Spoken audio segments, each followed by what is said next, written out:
Morning Skinny Talk.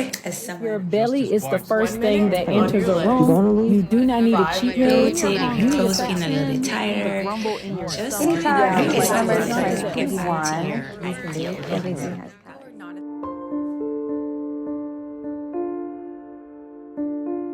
I've never been someone that's massively cared about like body image until recently, and I would say genuinely TikTok has really influenced that. And then you see all these videos and it's like that voice in your head goes, keep going. Like you're seeing all the stuff and it kind of like it makes the voice in your head stronger almost because you're seeing other people doing all these things and you see other people look the way you want to look.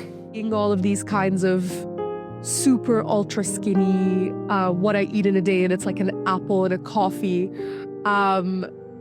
made me feel really guilty about my own lifestyle, and then reflect that onto the way I viewed myself and my body. You're not always looking for it, but it still finds you. A trending sound, a what I eat in a day, a body you didn't ask to compare yourself to. It's easy to call it harmless, just another aesthetic, but the algorithm doesn't just reflect what we want, it shapes it. So what happens when your feed starts feeding you something more toxic and you barely notice? That's exactly what researcher Scott Griffiths set out to understand. We wanted to find out if social media is contributing to eating disorders in a way that is more rigorous than other research has done. What we found was that the algorithms belonging to people with eating disorders would deliver them much more of the content that we know intensifies symptoms. So the extent to which users were liking videos that intensified their content relative to controls, they weren't actually liking them that much more. And what that says to us is that, yes, the user is contributing to their algorithm to a degree, but it's clear that the algorithms themselves are prioritizing the delivery of content to these users. My name's Frankie, I'm 20 years old and I'm a student at Bristol University and I study sociology. So I was diagnosed with anorexia when I was 17, but I think the problem had been going on for like a few years before, but it kind of reached a point when I was 17, I'd say. And I feel like what's happening on social media now, it normalises undereating, it normalises being really underweight, it normalises these like eating habits that for so long people didn't really pick up on it at school. I was like, my friends didn't really notice it, my family didn't notice it for that long because it's normalised. It's normal to not eat lunch, or it's normal to not eat breakfast, or it's normal to eat these really small portions of food. Like social media is normalising those habits. So it went unnoticed for so long because it just didn't seem problematic when it was.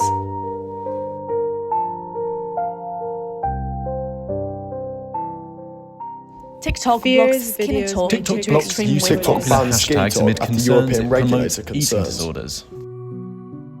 Following pressure from regulators, TikTok took action, or at least it looked like it did. The platform announced it had blocked the search results for Skinny Talk, a hashtag which critics say directs people towards content which idealises extreme thinness. But now, searching Skinny Talk won't show you the content. Instead, you're redirected to a helpline for Beat, an eating disorder charity offering support. But is it enough? While the hashtag might be gone, the content isn't.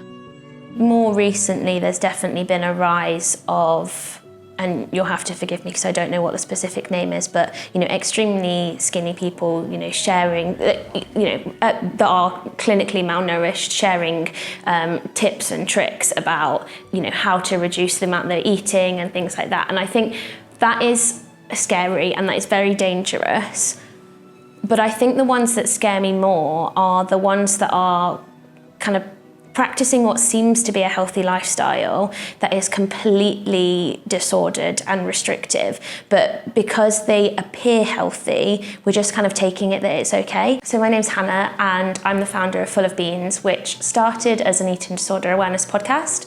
And I basically did a master's in eating disorders, was a research assistant in eating disorders, and then I went into working in digital health. This is what really frustrates me about social media, is that if you put something like #SkinnyTok, it goes viral. So you can see there that there's a massive demand and a massive want for people to understand, how do I get skinny? You know, what is the best way for me to diet? And then actually in my work with mental health professionals, we do so much to, you know, provide an alternative messaging of, you know, body compassion and being supportive and thinking about different ways to appreciate your body. And that doesn't go viral because it's not sexy, it's not quick, and it's not what people want to see. Stop eating breakfast. Breakfast Each is and a every scam. time a video loads, it's 4,000% more likely to be a toxic eating disorder video for you and for anyone else who has an eating disorder as well, compared to someone who is a control. And it's limitless in the sense that, yeah, that will be the case for every single video as you scroll. And I argue in the paper that shifts culpability for harmful outcomes of algorithms from the user more so toward the platforms. But these trends go deeper than eating disorders. It's a quiet pressure dressed up as self-improvement. A culture where obsession is called discipline and harm is wearing the face of health. You don't need to be unwell to feel it. You just need to be watching. My name is Leona, I'm 18. My name is Mikhail, and I am 17 years old. I'm Nelly, I'm 21. My name's Norhan Fuad. I'm 19 years old. TikTok just has this unrealistic kind of look of how your body should be. So it encourages kind of bad habits. It makes people want to look that way but go a shortcut. That's like the main topic on any app that I go onto. That's like one of the first things I see. And it's just like everybody's normalizing what should be somebody's body to what it actually is. Not only do I end up in an echo chamber of kind of, I don't know how to, like, you know, idealize beauty standards for women. A lot of my TikToks are related to that, and I've seen my male like counterparts TikTok for you pages, and it's not even remotely similar. TikTok has been a very influential tool of believe themselves and the discussions that people are having about their body. Thankfully there is some positive content that could, you know, be motivational or inspirational, but a lot of the times it's framed in a way that kind of makes you look down on yourself. It also sets a lot of trends that are not necessarily the healthiest. These young women are so impressionable, trying to find themselves, they're trying to be the best kind of version of themselves, looking for, you know, inspiration, looking for kind of like online mentors, and they don't have the experience to realise that it's just not good. My name is Julia Hayward. I am a secondary school art teacher, and even if they don't speak about it, I notice the way that they are acting, especially when they come into school in year 7, and I think by the time they get into year 8, they're much more self-conscious, I think, and you start to see changes, start to see decisions that they're making. It's inescapable for young people, I think, because even if you have really open kind of conversations with your kids about it, you still can't shield them from it. They're still going to be looking at it and be brainwashed almost by it. So I think particularly the algorithm on TikTok is, I don't like using the word dangerous, it's just exceptionally effective at serving up people what it thinks they want, and also giving people what they don't even know that they want yet. And for vulnerable groups, kind of teenagers and what have you, they maybe don't have the media literacy or critical thinking skills to realize that they could be falling into these particular traps that TikTok is arguably inadvertently setting for them. Because TikTok itself as a company, as a platform, isn't trying to push that content. It's just following through kind of the logical steps that its algorithm dictates. So I'm Abby, and I posted a bit on TikTok about kind of hashtag skinny talk. It was more just from a personal angle that I had kind of like gas. So like when I moved to London, I put on like a 1.5 stone, which nothing wrong with at all, but I was just unhappy with the way I looked. And it was more so I started gaslighting myself, being, oh, like, what? There's nothing you can do. This is just natural. There's nothing you can do about it. And then once I stopped stuffing my face to the max, essentially, and started just like moving more, doing more exercise, I know I don't get many comments. I don't get many comments till stop, never mind negative ones. But there was someone who was like, oh, I've been down this road before. Obviously insinuating an ED.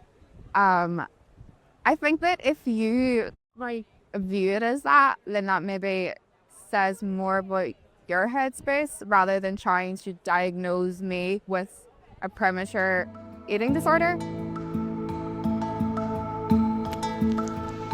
Long before TikTok, toxic beauty ideals were already shaping our screens. From tabloid fat shaming to calorie counting reality TV, the 90s and the 2000s made thinness not just aspirational, but expected. We'd like to think we'd moved on, but scroll through today's content and the same pressures are playing out, just dressed in wellness. So what is healthy now? And how do we know when we've crossed the line? Thomas Midgley knows how quickly these trends can cross the line. As a specialist in eating disorders and nutrition, he helps unpack this shift. On one level, you could say this is not a lot different from, say, Promana 20 years ago, but where it is different is algorithms, and that means that if you start, you can't escape it. It follows you, it chases you, it hunts you down. It is desperate for you to feel inadequate and want more content, and then feel good for the content, and then inadequate, and then good, and then inadequate. It wants that abusive relationship, because then it can control you, it can sell to you, it has you.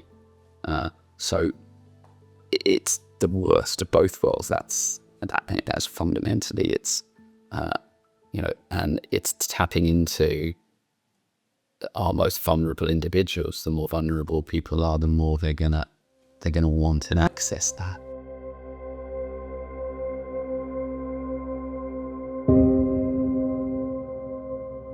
How has this happened? Like, I'm a really happy, outgoing, sociable person. Like, how is this happening to me? And this was at the point I was the year starting my A-levels. And then after that, I didn't go to school for about 4 weeks because I had to go on a meal plan, and I just couldn't balance everything at once. And every day literally felt the exact same. Wake up, eat my food with my mum. I spent 3 straight weeks with just me and my mum eating every day on this meal plan, and it was horrible. It was really awful. I didn't want to speak to anyone. I didn't want to be around anyone. Don't listen to those people. They're not you. They're not your body. They're nothing like you. You're not gonna look like them. You could, like, I don't know, it's hard to there's so many things I would want to say. I'd say be careful. Like, if you can so easily ruin your life, whether you want to or not, by engaging in that eating behaviour.